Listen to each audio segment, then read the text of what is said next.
আসসালামু আলাইকুম। সাধারণ রান্নাঘর থেকে দেখাবো। দেখতেই পারতেছেন পিঠা। তো চাল ভিজাইছিলাম, চাল বাটতাছি। চালটাকে 2 বাটা 3 বাটা দেব।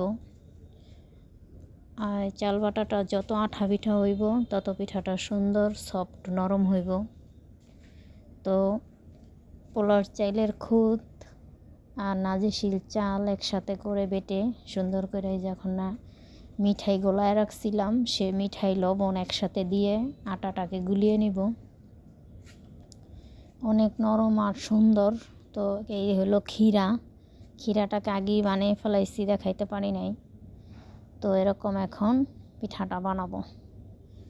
তো পিঠাটা বানিয়ে এমন ভালো মতো লেড়ে এখন ফ্রাই প্যানে তেল দিয়ে সুন্দর মতো একটা একটা করে পিঠাটাকে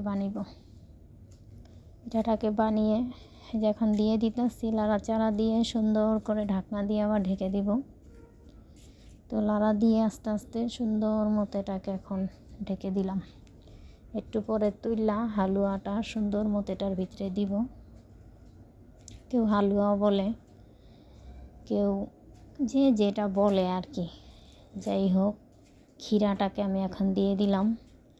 দিয়ে সুন্দর মতো আস্তে আস্তে এটাকে উল্টিয়ে পিঠা ভাজ দেব।